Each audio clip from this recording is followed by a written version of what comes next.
बिस्मिल्लाहिर्रहमानिर्रहीम। अस्सलाम वालेकुम viewers, welcome to my channel cooking with Malika. उम्मीद करती हूँ अल्लाह की रहमत से करम से आप सब खैर आफियत से होंगे। व्यूअर्स, आज जो रेसिपी आपसे शेयर करने लगी हूँ वो बहुत ही चटपटी और मज़ेदार सी रेसिपी है। और जैसे कि आप जानते हैं कि फ़ालसे का मौसम है, तो फ़ालसे का जूस भी बनाया जाता है जो बहुत इफ़ेक्टिव है, हेल्दी है। इसी तरह फ़ालसे की चटनी भी आज मैं आपको बनाना सिखाऊंगी। इससे पहले मैं आपसे फ़ालसे का जूस की रेसिपी शेयर कर चुकी हुई हूँ।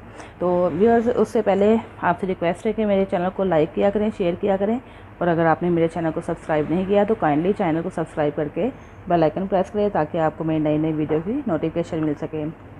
तो चलिए स्टार्ट करते हैं। लेकिन स्टार्ट करने से पहले एक और मैं आपसे बात शेयर करना चाहूँगी। तो वो ये है कि हम फ़ालसे को ज़्यादा देर तक स्टोर कैसे कर सकते हैं। ये देखें, मेरे पास ये फ्रोज़न फ़ालसा है। मैंने तकरीबन 15-20 दिन से इसको फ्रोज़ किया, फ्रीज़ किया था। तो ये फ्रोज़न है मेरे पास। तकरीबन हाफ़ केजी मैंने फ़ालसा लिया है चटनी बनाने के लिए। तो इसको फ्रीज़ कैसे करना है, बहुत ही आसान तरीका आपसे शेयर करूँगी। को इसको आपने अच्छी तरह धो लेना है, इस तरह बास्केट में डाल देना ताकि सारा पानी इसका ड्रेन हो जाए। तो उसके बाद आप कोई भी पॉलीथीन बैग में, ये देखें जैसे ये आपको नज़र आ रहा है पॉलीथीन बैग, इसके अंदर आप डाल के तो इसको बंद करके तो आप अपने फ्रीज़र में रख सकते हैं और 2 से 3 महीने 6 महीने तक भी इसको यूज़ कर सकते हैं। ठीक है, तो मैं चाह रही थी कि मैं अपने व्यूअर्स के साथ ये बात शेयर करूं कि आप फ़ालसा जब इसका मौसम गुजर जाएगा तो उसके बाद भी इंजॉय कर सकते हैं इसको स्टोर करके। तो चलिए अब चटनी का प्रोसेस स्टार्ट करते हैं। तो लीजिए व्यूअर्स, एक पैन ले लिया हमने, उसको फ्लेम पे रख दिया है और इसके बाद मैंने जो हाफ़ केजी फ़ालसा मैं यूज़ कर रही हूँ चटनी बनाने के लिए, इसके अंदर ऐड कर देते हैं। बिस्मिल्लाहिर्रहमानिर्रहीम।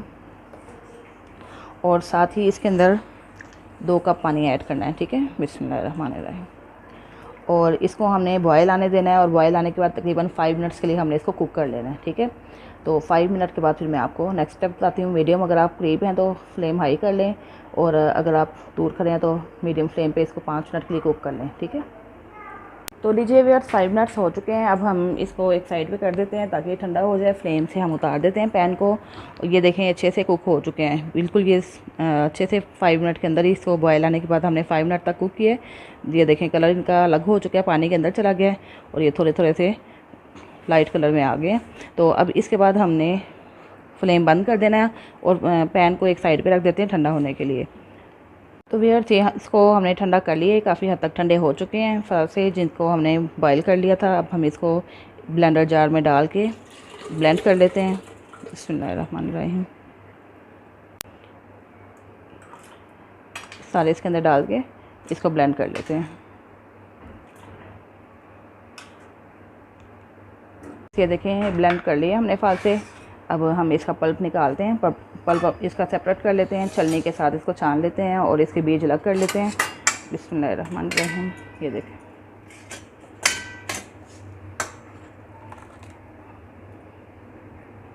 एक स्पून की मदद से आप इसको ऐसे हिलाते जाएंगे तो सारा पल्प इसका नीचे आता जाएगा और बीज इसके सेपरेट हो जाएंगे। इसका हमने सारा पल्प निकाल लिया है। अगर आपको छल्ली में महसूस हो कि आपका पल्प आसानी से नहीं निकला तो आप कोई भी बास्केट लेकर उसके अंदर भी डाल के तो सारा पल्प इसका निकाल सकते हैं। ठीक है, मुझे छलनी में थोड़ी दुश्वारी पेश आ रही थी तो इसलिए मैंने बास्केट में डाल के इसका सारा पल्प निकाल लिया। और नीचे से भी आपने इस तरह से, जैसे यहाँ पे नीचे सारा लग जाता है, ये ऐसे सारा साफ़ करके इसके अंदर डालते जाएँ। बास्केट को वॉश कर लीजिएगा तो आपका आसानी से ये सारे बीज अलग हो जाएंगे और पल्प अलग हो जाएगा। ठीक है, हमने पैन को दोबारा से चूल्हे पे चढ़ा देना है मीडियम फ्लेम पे। और अब इसके अंदर ब्राउन शुगर मैं ऐड करने लगी हूँ 1 कप। ठीक है, अगर आपके पास ब्राउन शुगर अवेलेबल नहीं है तो आप गुड़ भी ऐड कर सकते हैं, और अगर वो भी नहीं है तो आप दूसरी शुगर जो कॉमन शुगर होती है वो भी ऐड करके तो चटनी बना सकते हैं। ब्राउन शुगर से अच्छा टेस्ट आएगा और गुड़ से भी अच्छा टेस्ट आएगा, लेकिन अगर आपके पास अवेलेबल नहीं है तो आप दूसरी शुगर भी यूज़ कर सकते हैं। अब इसको हम मेल्ट होने देते हैं। मीडियम मैंने फ्लेम जो है वो मीडियम पे है। और इसको अब मेल्ट करके इसके अंदर जो चीज़ें ऐड करनी है वो मैं आपको बताती हूँ। व्यूअर्स, ये देखें इसके अंदर जो मैंने शुगर ऐड की थी ब्राउन शुगर, वो इसके अंदर मेल्ट हो चुकी है। अब यहाँ पे आके हमने जो चीज़ें इसके अंदर ऐड करनी है वो आप नोट कर लें। ये देखें मेरे पास है 1 टीस्पून रेड चिली फ्लेक्स। ठीक है, और अगर आपके पास रेड चिली फ्लेक्स अवेलेबल नहीं है तो आप रेड चिली पाउडर भी ऐड कर सकते हैं। और 1/4 टीस्पून है गार्लिक पाउडर, 1/4 टीस्पून है जिंजर पाउडर। ये दोनों भी ऑप्शनल है, लेकिन अगर आप यूज़ करेंगे तो बहुत अच्छा फ्लेवर आएगा। और 1 टीस्पून है ब्लैक सॉल्ट, काला नमक। ये इससे भी बहुत अच्छा फ्लेवर आता है। फालसे की जान है, ये काला नमक आप ऐड करेंगे तो बड़ा अच्छा फ्लेवर आएगा। और हाफ़ टी स्पून मैंने ले लिया है भुना हुआ ज़ीरा, ठीक है, ड्राई रोस्टेड ज़ीरा है जिसको मैंने पीस लिया है। और हाफ़ टी स्पून है चाट मसाला पाउडर, ये भी ऑप्शनल है, अगर आप ऐड करना चाहते हैं ऐड कर लें, और ऐड करने से बड़ा अच्छा इसका फ्लेवर आएगा। ये चीज़ें हम इसके अंदर शामिल कर देते हैं और इसको हम मिक्स भी करेंगे और साथ ही इसको उस वक्त तक पकाएंगे जब तक ये थोड़ा थिक हो जाए, ठीक है। तकरीबन 5 मिनट और लगेंगे, मीडियम फ्लेम पे ये थिक हो जाएगी चटनी। और इसको स्पून साथ साथ हम हिलाते जाएंगे ताकि जल ना जाए। साइड से हम इसके जो उसका पल्प है वो साथ साथ उतार के चटनी के अंदर ऐड करते जाते हैं और इंशाल्लाह ये 5 मिनट में रेडी हो जाएगी।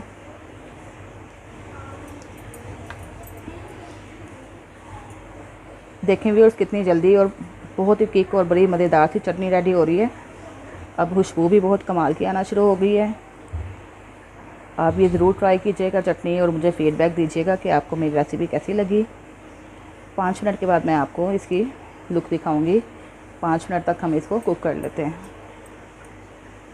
तो व्यूअर्स हमने मीडियम फ्लेम पे इसको पकाया था, और लेकिन जब जैसे ही इसका पानी ड्राई हुआ है इसके बबल्स बने हैं और साथ साथ छींटे भी बाहर को आई हैं, जैसे कि आप ये देख सकते हैं। ये भी थोड़ा गंदा हो गया है चूल्हा भी।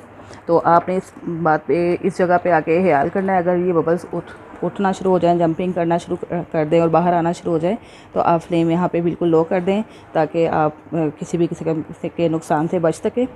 तो अब ये बिल्कुल रेडी हो चुकी है, ठीक है, काफ़ी थिक हो चुकी है, ये भी बहुत गर्म है। और ये देखें, आप कंसिस्टेंसी चेक कर लें। और ये देखें, मैं आपको चेक करवा देती हूँ। अगर आप इस तरह फिंगर लगाते हैं और ये आपका जो स्पैचुला है ये बिल्कुल नीट एंड क्लीन है तो इसका मतलब है ये रेडी हो चुकी है। अब हम इसको फ्लेम से उतार लेते हैं और अब मैं आपको डिश आउट करके दिखाती हूँ, ठीक है। ये देखें व्यूअर्स कितनी टेस्टफुल और मज़ेदार सी और कमाल की चटनी रेडी हुई है। आप इसको किसी भी एयर टाइट कंटेनर में जो ड्राई हो उसके अंदर आप इसको प्रिजर्व कर सकते हैं। 2 हफ्ते के लिए आप इसको स्टोर कर सकते हैं और एंजॉय कर सकते हैं। गर्मी का मौसम है, बाज़ का कुछ खाने को दिल नहीं करता, प्यास ज़्यादा लगती है, तो अगर ये चटनी आप साथ सर्व करेंगे तो आप पहले से ज़्यादा खाना खा सकेंगे। तो ये देखें ये व्यूअर्स, ये चटनी अगर आप इसको ज़्यादा देर के लिए प्रिजर्व करना चाहते हैं तो इसमें 1 टेबलस्पून आप इसके अंदर वाइट विनेगर भी ऐड कर सकते हैं, ठीक है। मैंने ऐड नहीं किया क्योंकि इंशाल्लाह ये जल्दी खाई जाएगी। तो ये मैं आपको एक टिप बता रही हूँ, अगर आप इसको 3 से 4 हफ्ते के लिए स्टोर करना चाह रहे हैं तो आपने बिल्कुल ड्राई कंटेनर लेना है, उसके अंदर आपने चटनी को रखना है, लेकिन कंटेनर में डालने से पहले 1 टीस्पून या अगर हाफ़ केजी है तो 1 टेबलस्पून आपने वाइट विनेगर ऐड करके तो इसको स्टोर कर लेना है। और जब आप यूज़ करेंगे तो आपने ड्राई स्पून के साथ इसको यूज़ करना है। तो उम्मीद करती हूँ व्यूअर्स आपको मेरी रेसिपी पसंद आई होगी। काइंडली मेरी वीडियो को लाइक किया करें, शेयर किया करें, और अगर आपने चैनल को सब्सक्राइब नहीं किया तो चैनल को भी सब्सक्राइब करें और बेल आइकन प्रेस करें ताकि आपको मेरी नई नई वीडियो की नोटिफिकेशन मिल सके। इसके साथ ही इजाज़त चाहती हूँ, फिर हाजिर होंगी एक नई वीडियो के साथ। अपना बहुत सा ख्याल रखिएगा। अल्लाह निगहबान।